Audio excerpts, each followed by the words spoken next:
হয়ে যায়। নবী মুস্তাফা তার নাম, যে নবী মুস্তাফার কথা আল্লাহর দরবারে কবুল হয়ে যায়। নবী আকা মুস্তাফা সাল্লাল্লাহু তাআলা আলাইহি ওয়াসাল্লাম তার নাম, যে নবী মুস্তাফার নেতৃত্বে অল্প সংখ্যক লোকের দ্বারাতে বদরের প্রান্তে যুদ্ধ জয়লাভ হয়। নবী মুস্তাফা তার নাম, যে নবী মুস্তাফা সুবহানাল্লাহ রাস্তায় চলাকালে আসমানের বাদল মেঘ ছায়া করে। নবী মুস্তাফা তার নাম, যে নবীর মহব্বত অন্তরে যদি রাখে ইন্তেকালের পরে ঠিকানা জান্নাতে হয়ে যায়। আল্লাহুম্মা সাল্লি আলা মাওলানা মুহাম্মদ সাল্লাল্লাহু আলা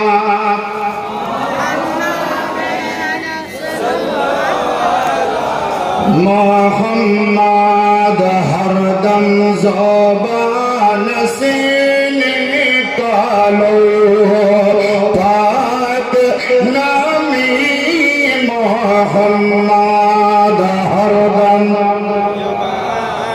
से निकालो शफीआना मोहम्मद সাল্লাল্লাহু তাআলা আলাইহি ওয়াসাল্লাম। বাবাজিরা মায়েরা,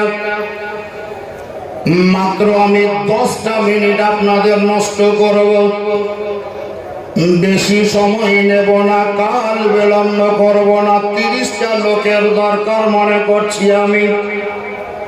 গত পরশু দিন থেকে শুনছিলাম যে জীবনী যেই দিন শেষ হবে, শেষ রাত্রিতে সুবহানাল্লাহ জনগণকে খাওয়াবার জন্য খিচুড়ি রান্না হবে, খিচুড়ি। কিন্তু কি জানো, আল্লাহ তাআলার শান, আল্লাহর বান্দাদের মনের পরিবর্তন হলো। আর এই জিনাত সহ একটা সুট পিঁধা লোক ছিল, যে কয়ু সুট পিঁধাটা, ওই দেখেন একটা কালো, আর এই দেখেন জিনাত আর একটা সুট পিঁধা। গত রাত্রে 4 জন ব্যক্তি রাত্রিবেলায় মসজিদের বারান্দায় আব্দুল সোবহান মডেলের কাছে আবেদন করলো যে খিচুড়ি করব, কেমন লাগছে তো বিরিয়ানি করলে কেমন হয়। মডেলের বক্তব্য যে ভালোই হয়, তবে গোশত কোনটা দেবে। রাত 12টাতে সিদ্ধান্তের পরিবর্তন, খিচুড়ি মাইনাস বিরিয়ানি হইল। 80 কিলো মাংস 230 টাকা কিলো সম্ভবত। তাহলে 80 টাকা কিলো, আপনার 200 টাকা কিলো যদি হয়, তাহলে 80 কিলো মাংসর দাম কত হবে? 18,000 নাকি? 16,000। 8 দুগুণে 16, মানে 16,000। 16,000 টাকা মাংস দিলাম। 200 টাকা কেজিও যদি হয়, তাহলে 16,000 টাকা শুধু গোশতেই লেগেছে। 230 টাকা লেগেছে, বাদ দিলাম ওইটা। 3-24 আরো 2,400 দিকে আছে, মানে 18,400 হচ্ছে টোটাল। আমি 16,000ই ধরে নিলাম। রাত 12টার সময় যে গোশত কেনার সিদ্ধান্ত হলো আর বিরিয়ানি করার ব্যাপারটা ভাবনা চিন্তা হলো। আগামীকাল আমাদের বাড়িতে আমার একটা ভাতিজির বিয়ে আছে, তো এই ভাতিজির বিয়েতে এই বিরিয়ানির সব খাবে, বরেতরা খাবে। কাউরির বাড়িতে বিয়ের যদি বরযাত্রী আসে, কন্যা যাত্রী আসে, তারা খাবে না আপনারাই সবাই মিলে খাবেন? কে খাবে? আপনারা খাবেন অন্যকে? তাহলে আপনারা যখন খাবেন তো বিরিয়ানির দামটা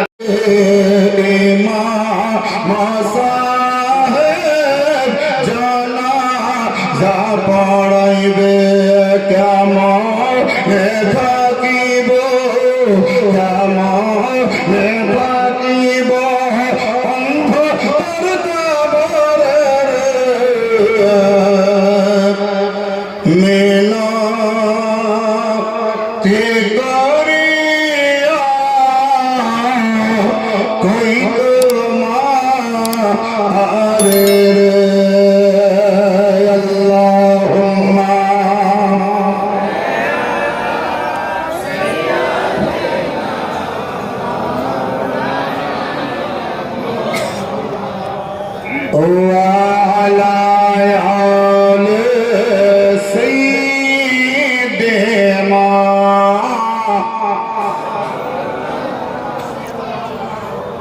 وعلى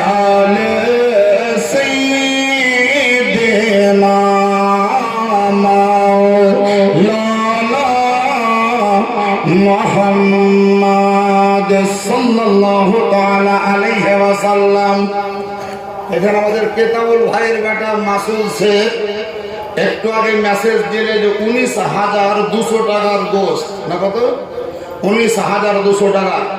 আর আপনাদের দেওয়া টাকা হইল 18,800 টাকা, 18,800 টাকা। তাহলে 19,200 হইতে আর কত টাকা বাকি? 400 টাকা। 4টা লোক মিলে 100 করে টাকা দেন, পূজা। 4টা লোক 100 টাকা করে টাকা দেন, 100 করে খোঁজা খাতা পূর্ণ হয়ে গেছে, টেনশন নাই, চিন্তা নাই। ভাবছিলাম যে 16 পুজবে না, কিন্তু 18 হইল। সুবহানাল্লাহ, মাশাআল্লাহ, 18,800 টাকা হয়ে গিয়েছে। তার মানে মাত্র 400 টাকা। এই দেখেন আমাদের মুন্সি সাহেব 100 টাকা এদান ছিল, কি নাম? রব্বেকুল 200 টাকা, তার মানে 300 হইল। আর 100 টাকা খাল আছে, 100 টাকা কাম খাওয়ালা, তাড়াতাড়ি 100 টাকা বসলে কেন আবার তুমি? এখন আমাদের হাজি সাহেব 100 টাকা, তার মানে 400 টাকা হইল। মাশাআল্লাহ, সবার ওই কাম খাওয়ালা টাকা বাহির করে দিলে তাড়াতাড়ি। হ্যাঁ, বেরাদার ছিলাম, 19,400 হয়ে গিয়েছে। আর 800টা টাকা নয়, মাত্র 600টা টাকা হলেই 20,000 পুজো যাবে। এদের সুবহানাল্লাহ, 100 টাকা বাড়লো, তাহলে 600-র মধ্যে 200 টাকা হইলো। আর মাত্র 400 টাকা দেন, তাহলে 20,000 পূর্ণ। একবারে 20, আর আপনাদের দিকে তাকাবো না, ঘুরি। হ্যাঁ, একদম পূর্ণ হয়ে যাবে 20,000। এদিকে হইলো 18,200, পূর্ণ হয়ে গেল 18,200। তার মানে 800 টাকা কম, 20,000। আর এখানে হলো 200 টাকা দেন, 600 টাকা বাকি চলে দেন, আর 500 টাকা। আর মাত্র 500 টাকা বাকি থাকলো 20,000 পৌঁছতে। আপনাদের ইতিহাস তৈরি করেন, খাল ডাল ধুয়েন না, একবার এদিক সেদিকের টাইমে হিটটা খাল বন্ধ করে দেন। গর্ত ধোয়াই যাবে না, কমপক্ষে কুয়া দেন, 3 কুয়া দেন, 500 দেন, 400 দেন, যা দিবেন দেন, কিন্তু ফুটিয়া বন্ধ করেন, খাল বন্ধ করে দেন। মাত্র 500 টাকা লাগবে, আশা করি হয়ে যাবে। 10টা করে টাকা থাকলে দেন, কেউ 10টা টাকা আছে কারোর কাছে? 10টা টাকা যদি থাকে কারোর পকেটে, আপনি নীরবে না থেকে, চুপচাপ না থেকে, কারেন্টের মতন আমার হাতে দিয়ে যান। আপনার দেওয়া 10টা টাকাও হতে পারে আপনার সাদকায়ে জারিয়া হিসাবে আল্লাহর দরবারে মাগফিরাতের মাধ্যম হয়ে দাঁড়াবে। এটাই নাজাতের ওসিলা হয়ে যাবে। 10, 20, 25, 30 যদি দেওয়ার মতন ইচ্ছা থাকে আপনি দিয়ে দেবেন। কারেন্টের মতন কালে বিলম্ব নাই, সবারই জন্য দোয়াটা করবো। একদম শেষবারের মতন দোয়াটা ইনশাআল্লাহ হয়ে যায়, আজকে করে দেবো মাহফিলে। এই ধারা 500 টাকা দোয়া, খাল পূর্ণ। ওই ধারা আমাদের মহারথী আসছে, মহারথী চলে এসো। হ্যাঁ, একদিন বলেছিলাম যে একটা বহু ঢুকবো, তো না আমার দরবার আমি নাই। হ্যাঁ, সুবহানাল্লাহ, এই দেখেন 20 টাকা, তার মানে ইয়েও কম বলা যাবে না। এই দেখেন শাহজাদ শেখ, 50 টাকা হইলো, তার মানে টেনশন নাই। 20,000 এবার যে যত দিলেন সব 20,000 ওপরে উঠছে, ওপরে বাড়ছে, টেনশন হইলো না। টাকা পুজো গেল, সবাই মিলে একবার জোরে সরে তবে লাগিয়ে দেন, নারে তাকবীর, নারে রিসালাত, মাসলাকে আলা হযরত, উলামায়ে আহলে সুন্নাত, আউলিয়ায়ে কেরাম, मसरूर मियाँ का दामन, दुल्हा मियाँ का दामन। টাকা, সুবহানাল্লাহ, টাকা দেখেন চলে আসবে। টাকা কিনা আনারসে 50 টাকা, এই দেখেন 100 টাকা একজনে। আজকে ওখানে সব তুলে দেবো। 8 টাকা নেবো না, এই কেউ টাকা দিয়ে না। টাকার খাল বন্ধ হয়ে গিয়েছে, আর কাউকে টাকা দিতে হবে না। যত টাকার প্রয়োজন ছিল সব উঠে গিয়েছে, টেনশন নাই, চিন্তা নাই। বাজুকর পাড়া, মধ্যপাড়া, কালিমী মসজিদ বলেন জিন্দাবাদ, যুবক কমিটি জিন্দাবাদ, জীবনী কমিটি জিন্দাবাদ, বাচ্চা ছেলেরা জিন্দাবাদ, মা বোনরা জিন্দাবাদ। নারে তাকবীর, নারে রিসালাত, ফয়জানে কালিমি, দুলহা মিয়াঁ কা দামন, মসরুর মিয়াঁ কা দামন, মাসুদ মিয়াঁ কা দামন। নারে তাকবীর, নারে রিসালাত। সুবহানাল্লাহ। দোয়া করবে, বদর শুরু করে না, আল্লাহুম্মা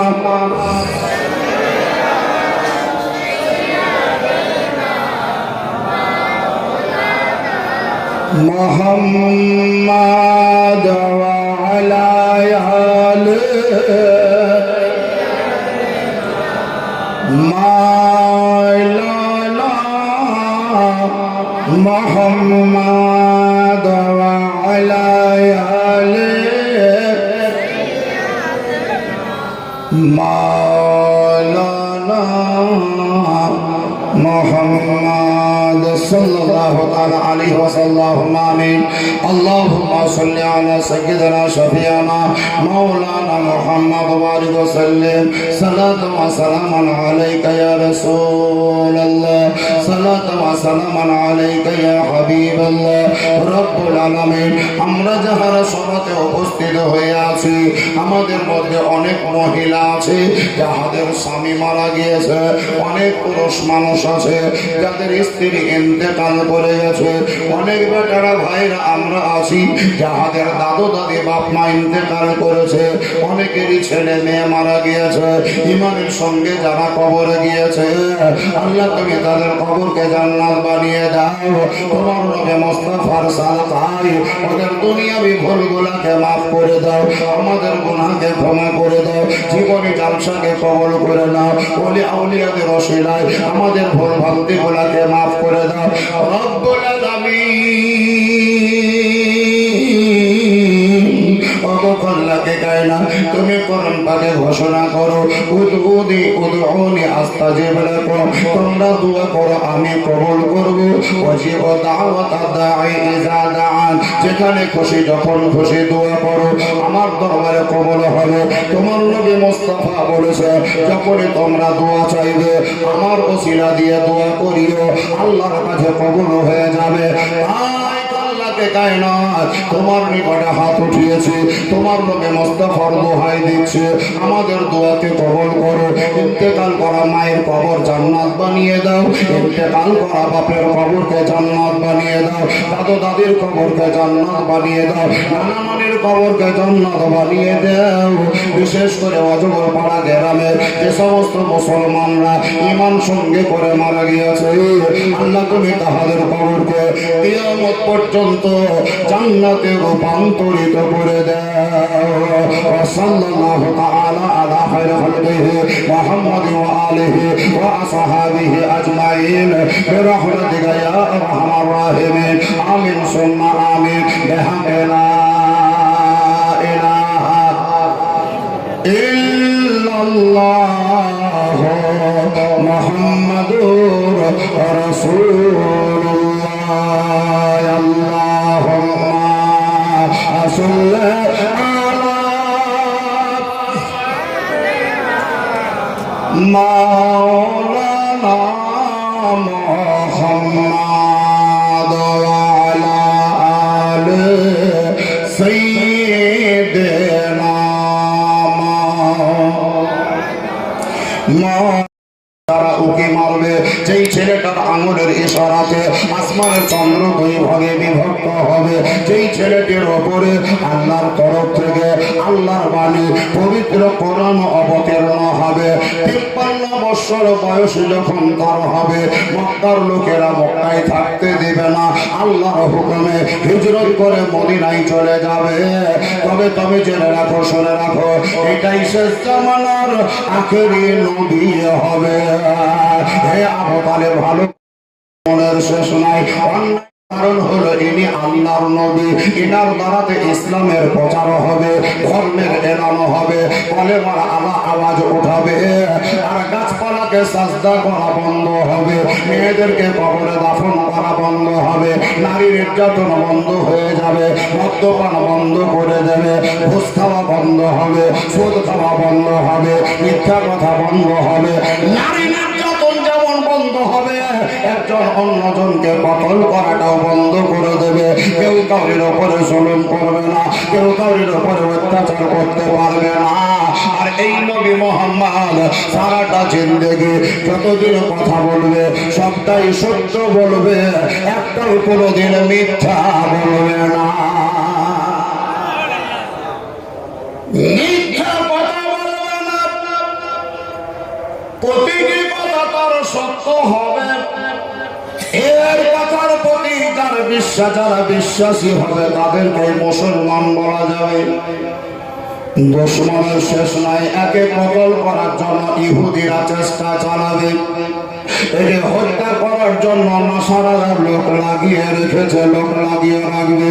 তাই বলছিলাম আবু তালিব, তবে সামদেশে কাল বিলম্ব না করে, সময় আরো অতিবাহিত না করে তোমার মালপত্র যা আছে হয় কাউকে দায়িত্ব দিয়ে দাও, অথবা তাড়াহুড়া করে বিক্রি করে দাও, আর তোমার ভাতিজা মোহাম্মদকে সঙ্গে করে নিয়ে যত তাড়াতাড়ি পারো তুমি বাড়ি বা মক্কায় ফিরিয়ে নিয়ে যাও। এ বাবাজিরা, আমার বন্ধুরা, আবু তালিব কাল বিলম্ব করলো না, আমার নবী মুস্তাফাকে সঙ্গে করে মক্কাতুল মুকাররমাতে নিয়ে চলে এলেন। আবু তালিব আমার নবীকে বললেন, ভাতিজা মোহাম্মদ, তুমি বাড়ির বাইরে যেও না, বাড়ির বাইরে তুমি ঘোরাফেরা করিও না, যেহেতু শুনে এলাম তোমার পায়ে পায়ে দুশমন, তোমাকে কখনকে হত্যা করে দেবে, কখনকে তোমাকে মার্ডার করে দেবে, তাই তোমাকে আমি নিষেধ করে দিলাম, আমি তোমাকে নাসিহাত করে দিলাম, আমাকে না জানিয়ে, আমাকে সঙ্গে করে না নিয়ে তুমি বাড়ির বাইরে যাবে না।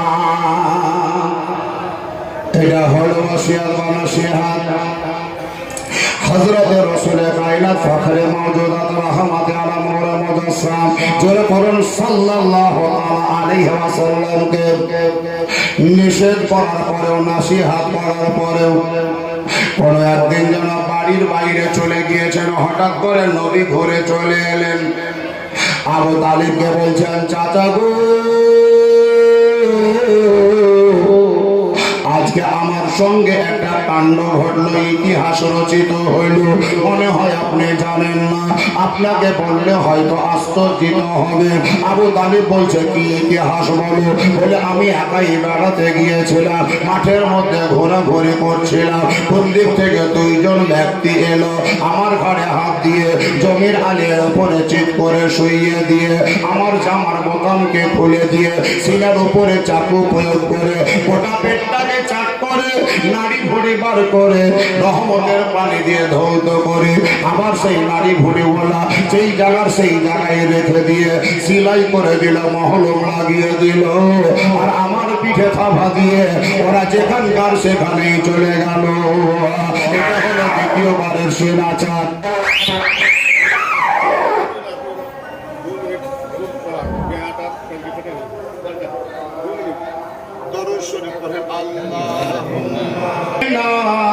মাওলানা মুহাম্মদ ওয়া আলা আলি সাইয়্যিদিনা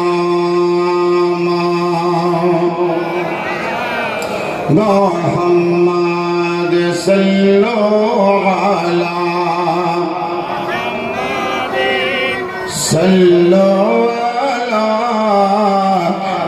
मोहम्मद हरदम ज़बान से निकालो बात,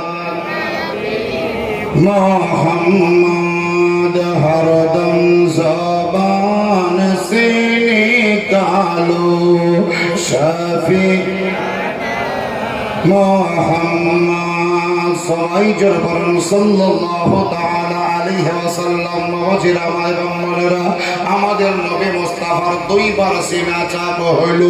একবার তো মা আমিনার বাড়িতে আর মা হালিমা রাদিয়াল্লাহু তাআলা আনহার বাড়িতে থাকাকালীন 4 বছর বয়সী মাঠের মধ্যে বাচ্চা ছেলেদের জবান থেকে গালিমন্দ বার হয়, নবীর মুখ থেকে যেন অপেনশিপ ভাষা বাহির না হয়, খারাপ কথা যেন বার না হয়, যার জন্য আল্লাহ তার সিনাকে চাক করে দূষিত বস্তুগুলোকে দিল বার করে। 10 বছর বয়সের পরে ছেলেরা যারা জওয়ানি কালের দিকে এগিয়ে যায়, যৌবনের একটা তাড়না চলে আসে, যৌবনের মনস্কামনা জেগে ওঠে, সেটা যেন নবীর মধ্যে না পাওয়া যায়। এই কারণেই আল্লাহ রব্বে কায়নাত খাল্লাকে কায়নাত 10 বছর বয়সে আমার নবীর দ্বিতীয়বার সিনা চাক চাকো হলো। এ বাবাজিরা মা এবং বোনেরা, নবী মুস্তাফার জীবনে 4 বার সিনা চাকো হয়েছে। একবার তো হালিমার বাড়িতে, দ্বিতীয়ত 10 বছর বয়সে, তৃতীয়বার সিনা চাকো হয়েছে আমার নবী আকা মুস্তাফা যখন সুবহানাল্লাহ মেরাজে যান। ওই সময় আল্লাহর নবী আকা মুস্তাফার সিনা চাকো হলো। চতুর্থ আপনার নবী মুস্তাফার তৃতীয়বারে সিনা চাক গারে হেরাতে যখন নবী মুস্তাফা আল্লাহর ধ্যানে মগ্ন ছিলেন, আল্লাহর তরফ থেকে কোরআন অবতীর্ণ হবে, কোরআন নাজিল হবে। ওই সময় আমার নবীর সিনা চাক হয়েছিল।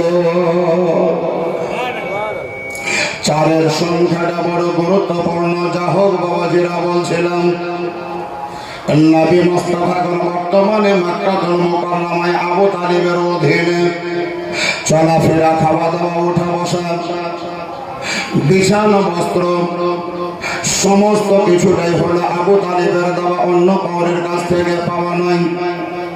মিডিলে অনেক কথা আছে, কিন্তু সংক্ষিপ্ত আকারে বলি, নবী আকা মুস্তাফার বয়স যখন প্রায় 25 বছর হব ওই সময় নবী মুস্তাফাকে বলেছিলেন, এ ভাতিজা মুহাম্মদ, আমারও বয়স হয়ে গেল, আমিও মুরব্বী হতে গেলাম। তোমার আব্বা ইন্তেকাল করেছে, তোমার মা মারা গিয়েছে, তোমার দাদু আব্দুল মুত্তালিব ইন্তেকাল করেছে, আমিও কবে টুক করে মরে যাব। তাই আমি তোমার ব্যাপারে ভাবনা চিন্তা করছি। যদি তুমি নিজের পায়ে দাঁড়াতে, যদি তুমি ইনকাম করা শিখতে, তাহলে আমি তোমাকে নিজের চোখে ইনকাম করা দেখতে পেলে আমি মনের দিক থেকে সান্ত্বনা পেতাম, মনের দিক থেকে তৃপ্তি হতো। আল্লাহর নবী আকা মুস্তাফা বললেন, আপনি যদি আমাকে কাজ করার জন্য বলেন এতে আমার কোনো আপত্তি নাই।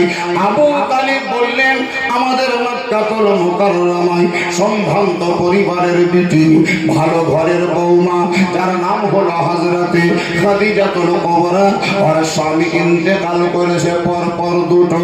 এখন বর্তমানে বিধবা। মক্কাতুল মুকাররমাতে বড় প্রভাবশালী ব্যবসায়ী, খাদিজার মতো বড় ব্যবসায়ী আর কেউ নাই। ওই খাদিজার বাড়িতে অনেকগুলা কর্মচারী কাজ করে। আমি যদি সুযোগ বার করে তোমাকে কাজ করার ব্যবস্থা করে দিতে পারি, বলো তুমি কি খাদিজার বাড়িতে থাকবে না? নবী মুস্তাফা বলেন, চাচাগো, আপনি যেখানে রাখবেন আমি সেই জায়গাতেই থাকবো, আমার তরফ থেকে চুল পরিমাণের আপত্তি থাকবে না। জোরে বলো সুবহানাল্লাহ।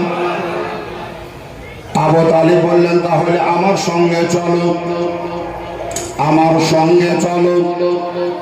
নবীকে সঙ্গে করে নিলেন আবু তালিব। খাদিজাতুল কুবরার বাড়িতে গিয়ে পৌঁছালেন, দরজায় দাঁড়িয়েছেন। খাদিজার বাড়ির দরজায় গেটম্যান যেন তাদেরকে ঢুকতে দিবে না। আবু তালিব বললেন, ভিতরে গিয়ে খবর দাও যে আবু তালিব এসেছে, যদি অনুমতি দেয় তো ভিতরে যাব, আর যদি নিষেধ করে দেয় এখান থেকেই ঘুরে পালিয়ে যাব। গেটম্যান বলল, ঢুকবেন না আমি না আসা পর্যন্ত।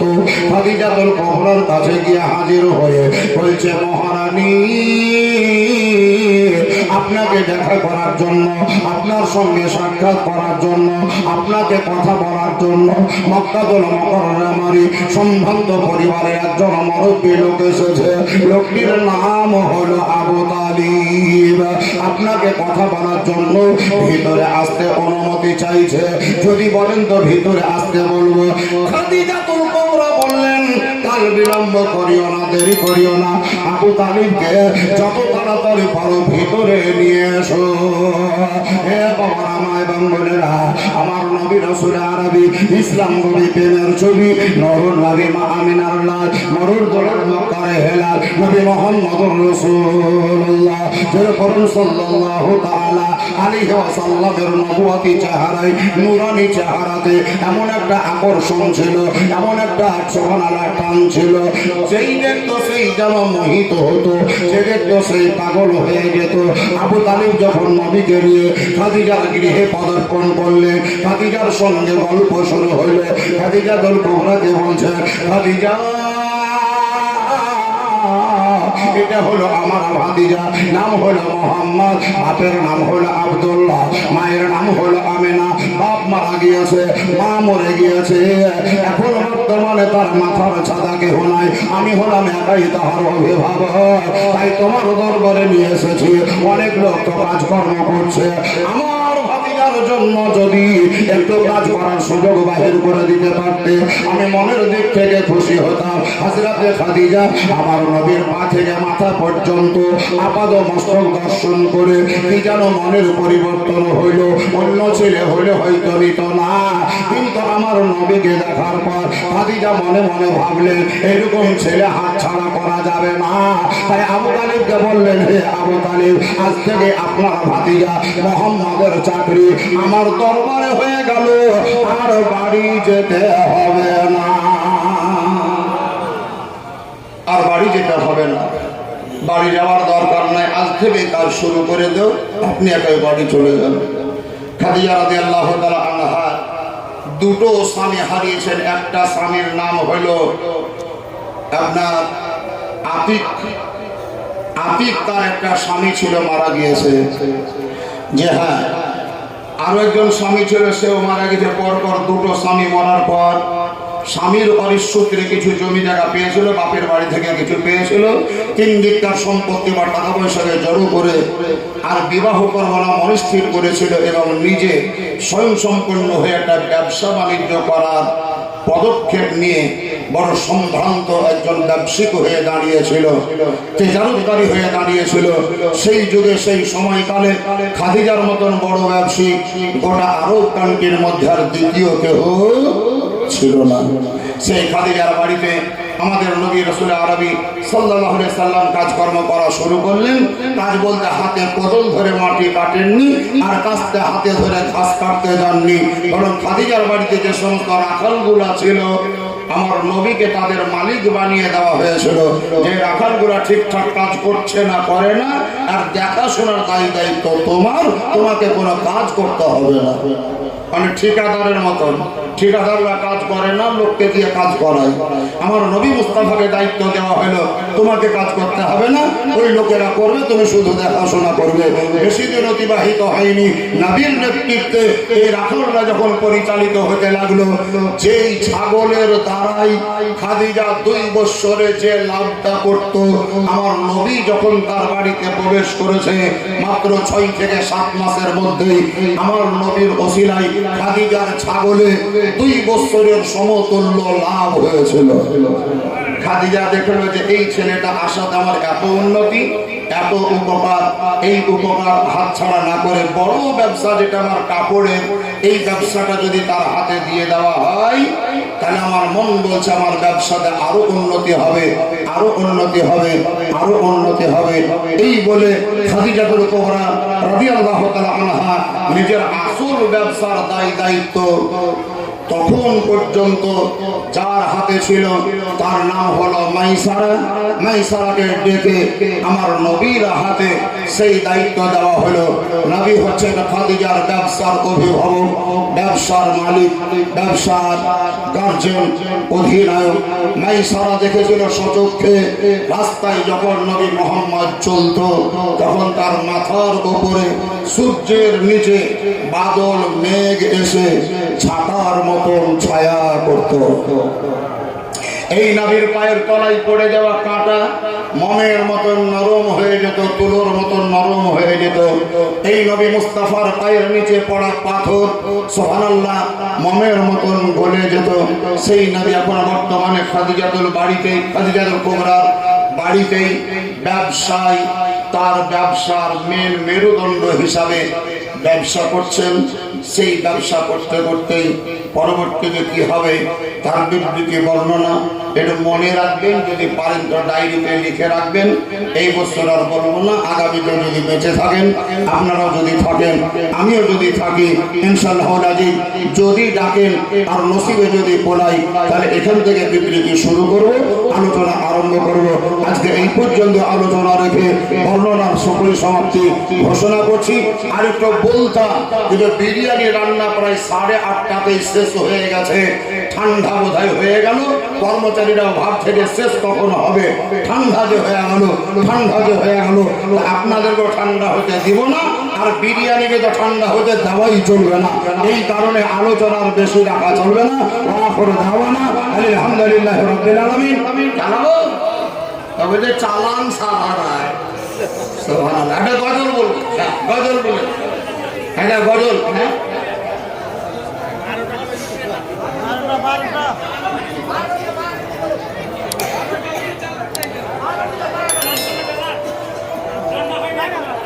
রান্না হয়নি, কেমন রাঁধুনি যে সন্ধ্যা থেকে রাঁধতে পারেনি, রাঁধুনি পাল্টাবো নাকি? একবার দূরে সরে পড়ে না আল্লাহ